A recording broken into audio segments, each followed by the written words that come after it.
स्वागत है आप सभी का विकल्प द सॉल्यूशन की क्लास में। मैं पुनः आपके समक्ष भारतीय संविधान के सेगमेंट के साथ उपस्थित हूं।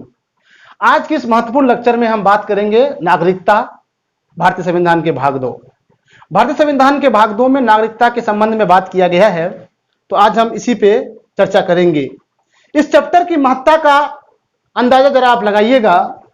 जैसे कि आपको पता है किसी भी देश का सबसे महत्वपूर्ण चीज क्या होता है, तो वह होता है उस देश के नागरिक। नागरिक किसी भी देश का सबसे महत्वपूर्ण चीज है, शक्ति का केंद्र बिंदु। खास करके एक लोकतांत्रिक, प्रजातांत्रिक, गणतांत्रिक देश में उस देश के नागरिक को सर्वोच्च शक्ति प्राप्त होता है। तो उसी नागरिक के नागरिकरण की व्यवस्था हेतु जो प्रबंधन इसमें किए गए हैं, उसी प्रबंधन को आज हम पढ़ेंगे। तो समझ लीजिए कितना महत्वपूर्ण है ये चैप्टर परीक्षा के दृष्टिकोण से। नागरिकता के संबंध में जहां तक कि मेरा खुद का अनुभव है, बहुत ज्यादा परेशानियां, खास करके कंफ्यूजन बहुत सारे बच्चे को रहते हैं, क्योंकि विभिन्न किताबों में विभिन्न शिक्षकों के माध्यम से विभिन्न तरीकाओं से विभिन्न तथ्यों को रखा जाता है, जो कि एक अस्पष्ट बातें हैं, वो नागरिकता के संबंध में लोगों में फैला हुआ है। तो आज की सेशन में हम उसी कंफ्यूजन को दूर करने का प्रयास करेंगे। प्रयास छोड़िए, मैं गारंटी के साथ कहता हूं, अगर 30 से 35 मिनट हमारे साथ बने रहते हैं तो नागरिकता के संबंध में चाहे प्रश्नों का जो भी लेवल हो, कंफ्यूजन 0% आपके पास बचेगा। तो चलिए, सबसे पहले मैं बता दूं कि संविधान के भाग 2 में अनुच्छेद 5 से अनुच्छेद 11 तक वर्णन है नागरिकता के संबंध में, और यह ब्रिटेन से लिया गया है। और इसका स्वरूप क्या है? एकल नागरिकता है। भारत में कैसा नागरिकता है? एकल नागरिकता है। एकल नागरिकता का मतलब होता है किसी भी समय किसी एक देश का नागरिक, अर्थात यदि आप भारत के नागरिक हैं तो उस समय किसी दूसरे देश के नागरिक आप नहीं रह सकते हैं। इस व्यवस्था को हम कहते हैं एकल नागरिकता व्यवस्था, सिंगल सिटीजनशिप सिस्टम। तो यह बात आपने जाना। देखिए, कुछ पृष्ठभूमि में बता देता हूं ताकि आपको एक कनेक्टिविटी बन पाए। जब संविधान लागू हुआ था तो भाग 2 का एकमात्र उद्देश्य था कि उस समय के नागरिकों का पहचान कैसे किया जाए, इसके संबंध में चर्चा आपको भाग 2 में मिलेंगे। कोई विस्तृत या कोई अस्थायी प्रबंध नहीं किया गया है नागरिकता के संबंध में भाग 2 में। बस उसमें इतना ही किया गया है कि संविधान लागू होने के समय भारतीय नागरिकों का पहचान किया जाए, क्योंकि आपको पता था उस समय भारत का विभाजन हुआ था। 10 लाख से प्लस व्यक्ति इधर से उधर मतलब प्रवास का ऐसा घटना घटा था। तो उस समय नागरिकता के जो समस्याएं थी उनको दूर करने के लिए कि कौन कौन भारत के नागरिक होंगे भारत के संविधान लागू होने के समय, इस बात को ध्यान में रख करके भाग 2 को तैयार किया गया था। तो कोई व्यापक, कोई अस्थायी, कोई विस्तृत परिचर्चा भाग 2 में नहीं मिलता है। इसके लिए जो अधिकार है, जब अनुच्छेद 11 में बताऊंगा, तो नागरिकता के संबंध में समुचित प्रबंधन करने का अधिकार संसद को दिया गया है। संसद समय समय पर नागरिकता के संबंध में कानून बनाएंगे और कानूनों के माध्यम से, उसमें संशोधनों के माध्यम से नागरिकता के समस्या को हैंडल करने का काम करेंगे।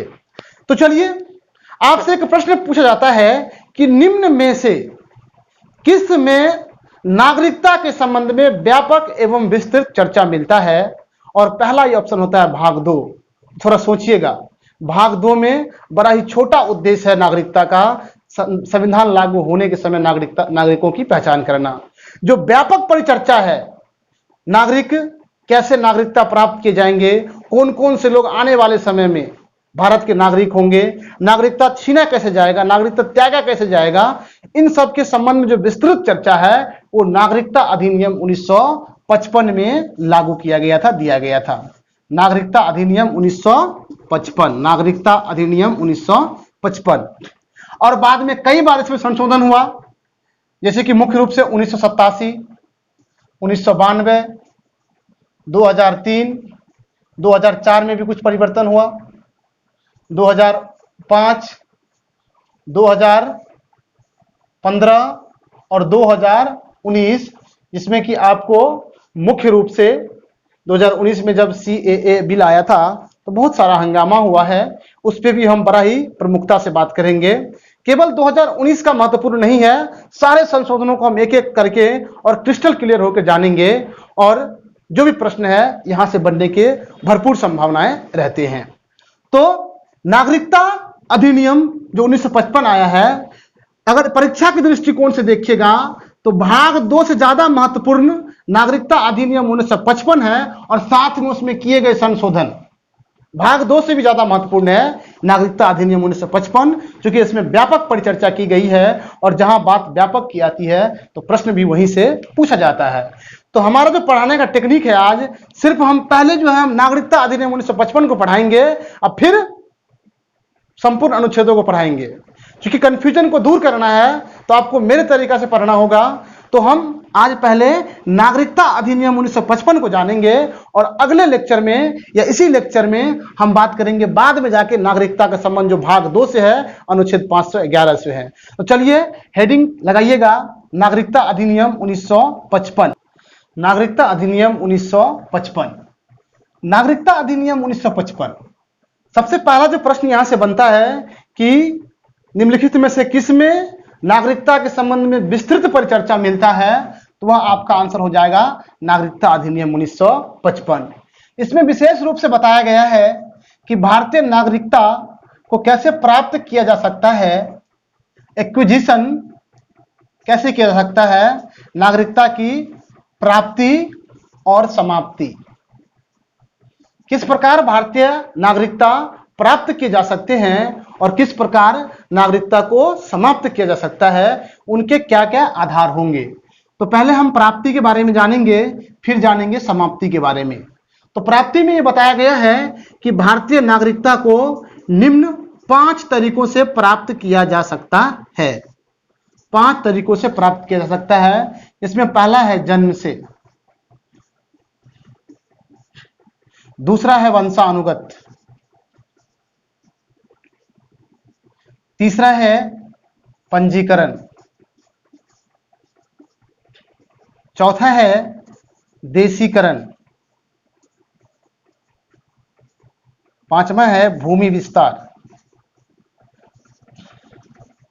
इन सभी को एक एक करके पूरा डिटेल में आज हम पढ़ेंगे, और आप अगला 30 से 35 मिनट हमारे साथ बने रहिए। तो मैं गारंटी के साथ कहता हूं कि आज के बाद नागरिकता के सेशन में नागरिकता के संबंध में एक भी प्रश्न गलत नहीं होगा आपका। तो जन्म से क्या है, वंशानुगत क्या है, पंजीकरण क्या है, देशीकरण क्या है, भूमि विस्तार क्या है, इसको हम डिटेल से पढ़ेंगे। तो पहला हेडिंग लगाइएगा जन्म से। तो जन्म से जो नागरिकता पाने का अधिकार है, इसमें आप मुख्य रूप से 4 बिंदु को देखिएगा। हालांकि चार बिंदु नहीं है, जब आप पढ़िएगा तो वो एक बिंदु ही नजर आएगा, लेकिन शुरुआती समय में आपको 4 बिंदु याद रखना है जन्म से जब नागरिकता की बात हो तब। सबसे जो पहला और सरल बिंदु है कि जन्म भारत में हो। अगर आप जन्म से नागरिकता ले रहे हैं तो यह जरूरी ही है कि आपका जन्म कहां होना चाहिए, भारत में होना चाहिए। इस बात में मेरे समझ से कोई कंफ्यूजन नहीं होनी चाहिए। अगला जो पॉइंट है वो है कि वो जन्म कब होना चाहिए, 26 जनवरी 1950 या उसके पश्चात। अगर कोई व्यक्ति का जन्म कहां हुआ है, पहले तो भारत में, कब हुआ है तो 26 जनवरी 1950 को या उसके बाद, तो वह भारत का नागरिक होगा।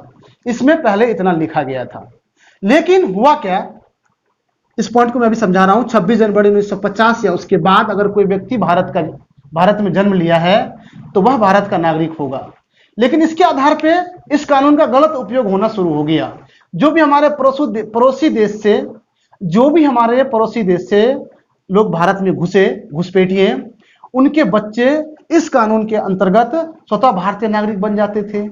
इस कमी को दूर करने के लिए 1986 में जो नागरिकता संशोधन अधिनियम लाया गया, उसमें यह बात जोड़ा गया कि माता पिता या कोई एक, मतलब ये वाला तो लागू ही है कि भारत में जन्म हुआ है, लेकिन साथ ही यह स्थिति कब तक बना रहा, 1986 तक।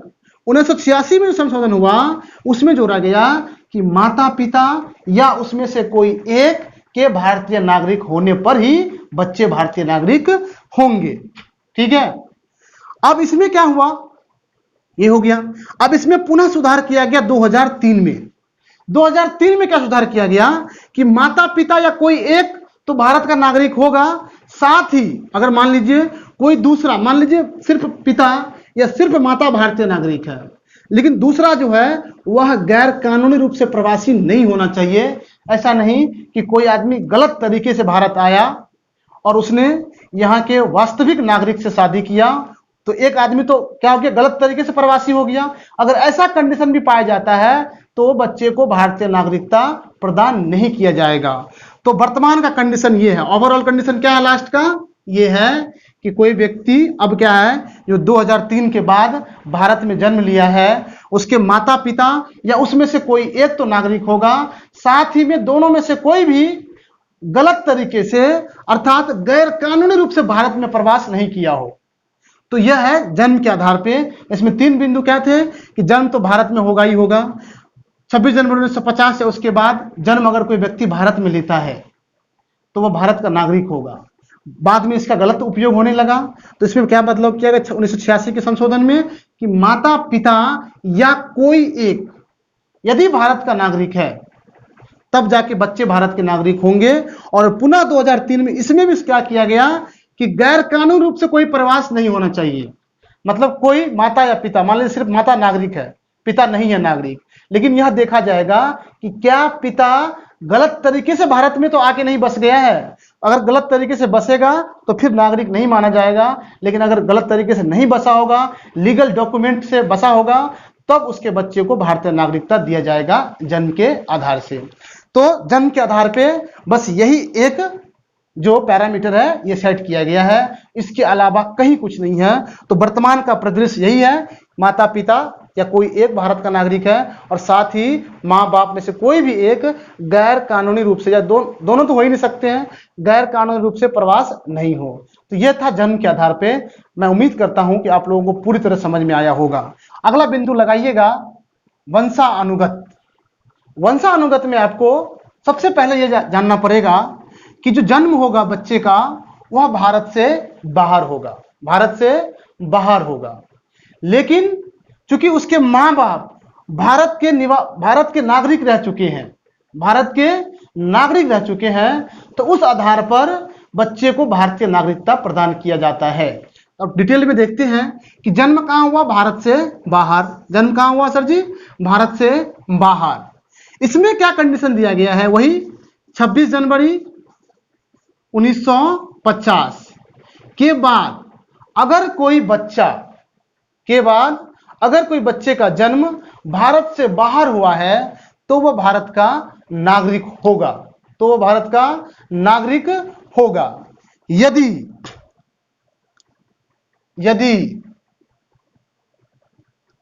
यदि पिता भारत के नागरिक हो, जन्म भारत से बाहर में हुआ है, लेकिन अगर पिता भारत का नागरिक है तो उस बच्चे को भारतीय नागरिकता वंश के आधार पर दिया जाएगा। लेकिन इसमें सुधार किया गया। क्या सुधार किया गया, तो 1992 में जब नागरिकता संशोधन अधिनियम आया तो वहां सुधार क्या किया गया कि पहले तो सिर्फ पिता के आधार पे था, अब इसमें चूंकि जब हम बात करते हैं इक्वालिटी की कि नर और नारी समान है, तो फिर ये भेदभाव क्यों, पिता के आधार पे सिर्फ नागरिकता क्यों। अगर कोई महिला मान लो भारत से गई और विदेश में जाके किसी मान लो विदेशी पुरुष से विवाह करती है, तो उसके जो बच्चे होंगे क्या वो भारत के नागरिक नहीं होंगे। तो इस विभेद को खत्म करने के लिए 1992 में संशोधन किया गया, जो 1952 का नागरिकता अधिनियम संशोधन कहलाया। उसमें जोड़ा गया माता के आधार पर भी, माता। तो अब माता जब जोड़ा गया तब क्या कंडीशन बनेगा, माता पिता या दोनों में से कोई एक, दोनों में से कोई एक। फिर से ध्यान दीजिएगा एक बार, जन्म कहां हुआ है, बाहर हुआ है। 26 जनवरी 1950 या उसके बाद अगर किसी बच्चे का जन्म भारत से बाहर हुआ है, लेकिन अगर पिता भारत का नागरिक है, इस समय मां को शामिल नहीं किया गया था, यदि पिता भारत का नागरिक है तो वह बच्चा भी वंश के आधार पे, वंशानुगत आधार पे भारतीय नागरिक होगा। बाद में इसमें परिवर्तन किया गया 1992 में, तो इसमें माता को भी इंक्लूड किया गया। माता को भी क्या किया गया, इंक्लूड किया गया। तो अब क्या बन गया पैरामीटर नया, पिता तो पहले से ही था, माता जुड़ गया। तो माता पिता या दोनों में से कोई एक अगर भारत का नागरिक है तो आपके बच्चे को भारतीय नागरिकता प्रदान किया जाएगा वंशानुगत आधार पे। तो इससे एक बहुत ही महत्वपूर्ण प्रश्न आता है कि माता के आधार पर नागरिकता देना कब प्रारंभ किया गया? तो 1992 के नागरिकता संशोधन अधिनियम में माता के आधार पे। 2 पॉइंट हो गया। तीसरा पॉइंट और सुधार किया गया, और वो सुधार किया गया वो 2003 में पुनः सुधार किया गया इसको। और 2003 में क्या सुधार हुआ कि सही है ये कंडीशन तो फॉलो कर रहा है, लेकिन बच्चा का जन्म हुआ तो उसके 1 साल के भीतर, 1 साल के भीतर आपको भारत सरकार को यह सूचना देना पड़ेगा, रजिस्ट्रेशन करवाना पड़ेगा, तब जाके आपके बच्चे को भारतीय नागरिकता मिलेगा। ऐसा नहीं कि सिर्फ जन्म हो गया और आप उसको ध्यान ना दिए, उसके बारे में सरकार को सूचित नहीं किए तो नागरिकता नहीं मिलेगा। तो वर्तमान कंडीशन क्या है? वर्तमान कंडीशन 2003 के बाद का जो कंडीशन है, ये वर्तमान कंडीशन है, ये है कि माता पिता या कोई एक तो भारत का नागरिक रहेगा ही जन्म से, जन्म के समय, लेकिन साथ में 1 वर्ष के भीतर, 1 वर्ष के भीतर भारत सरकार को सूचना देना पड़ेगा, सूचना देना पड़ेगा, तब जाके वह बच्चा भारतीय नागरिक बनेगा। किस आधार पे? वंशानुगत आधार पे। तो यहां से 2 महत्वपूर्ण प्रश्न आपने जाना कि माता के आधार पे पहली बार जो नागरिकता दिया गया था वो 1992 में दिया गया था, 1992 के नागरिकता संशोधन अधिनियम के तहत। ये कंडीशन 2003 तक बना रहा।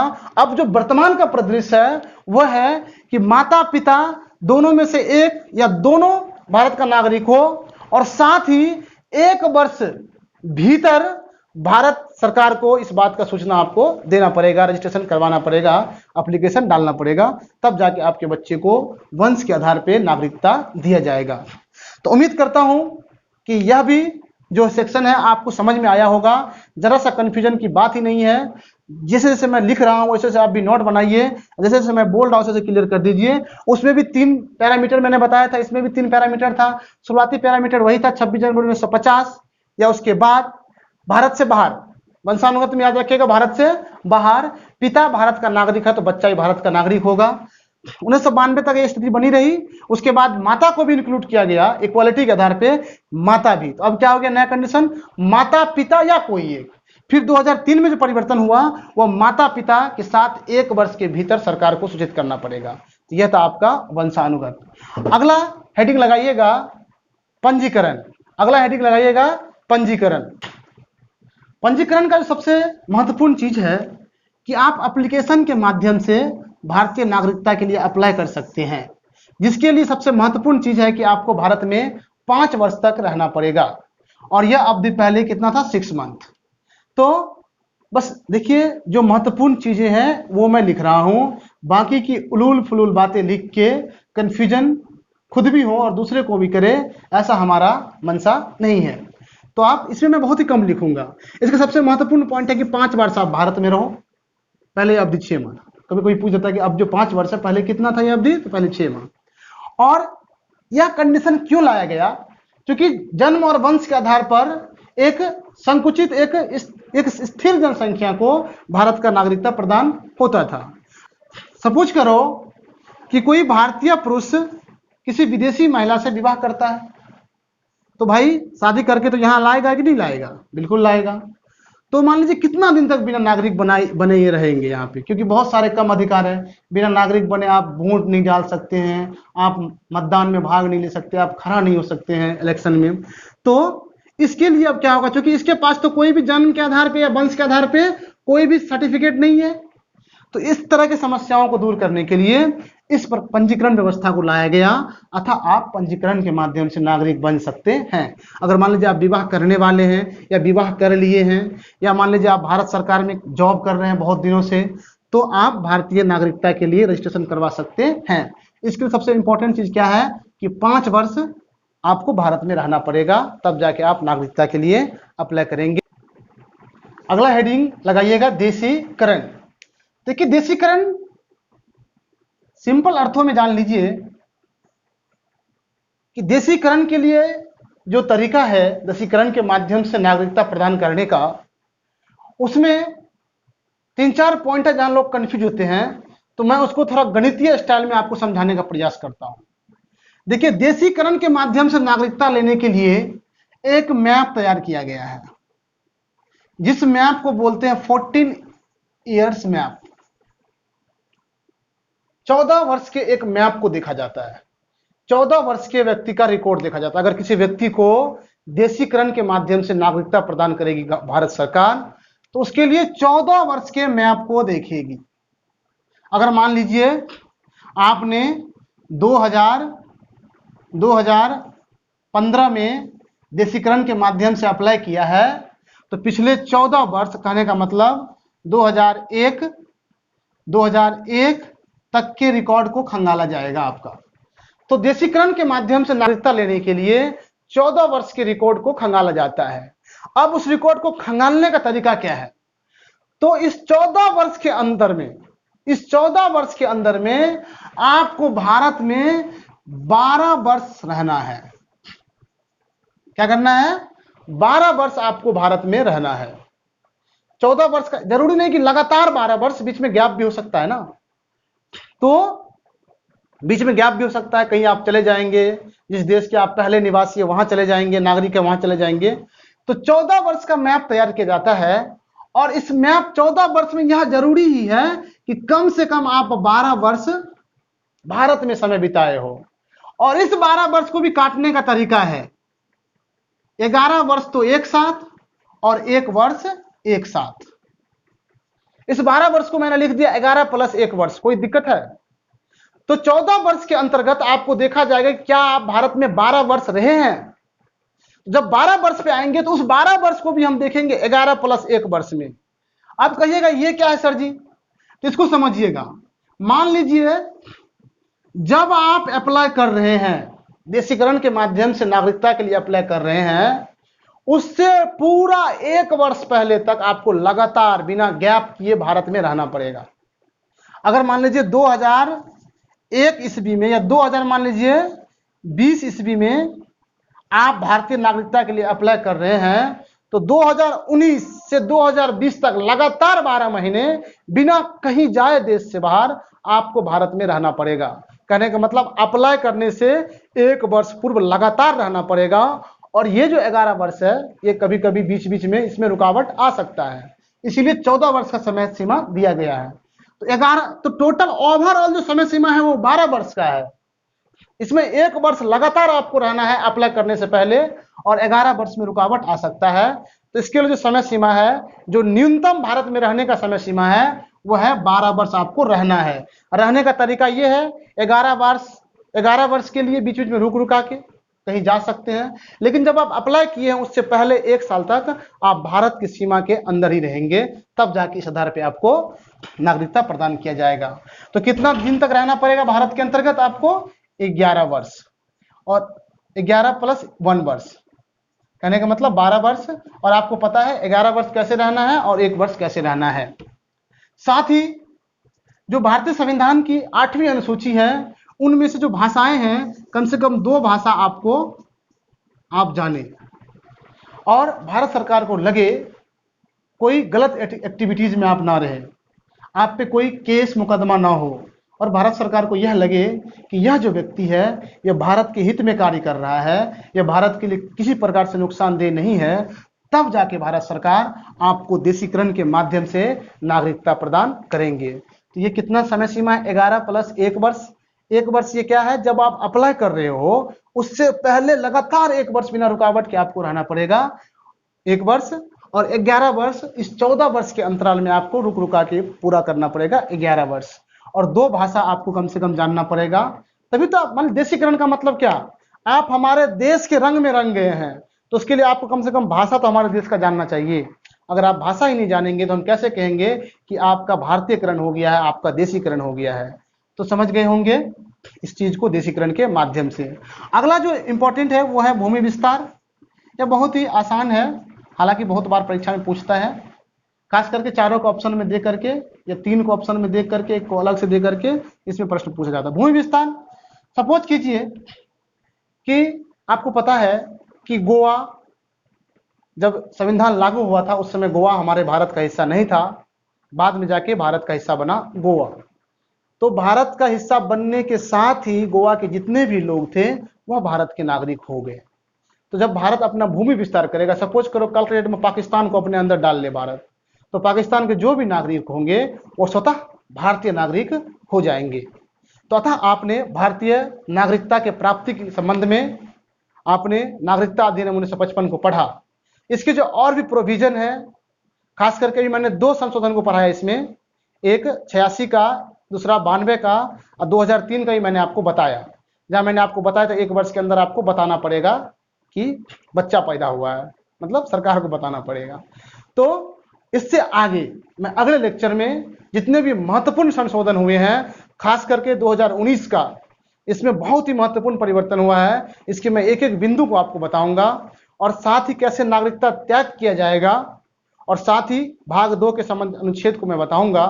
अगर आपको अच्छा लगा हमारा लेक्चर, अगर आपका कन्फ्यूजन दूर हो पाया, तो हमारे वीडियो को लाइक करें, चैनल को सब्सक्राइब करें और शेयर करें। धन्यवाद।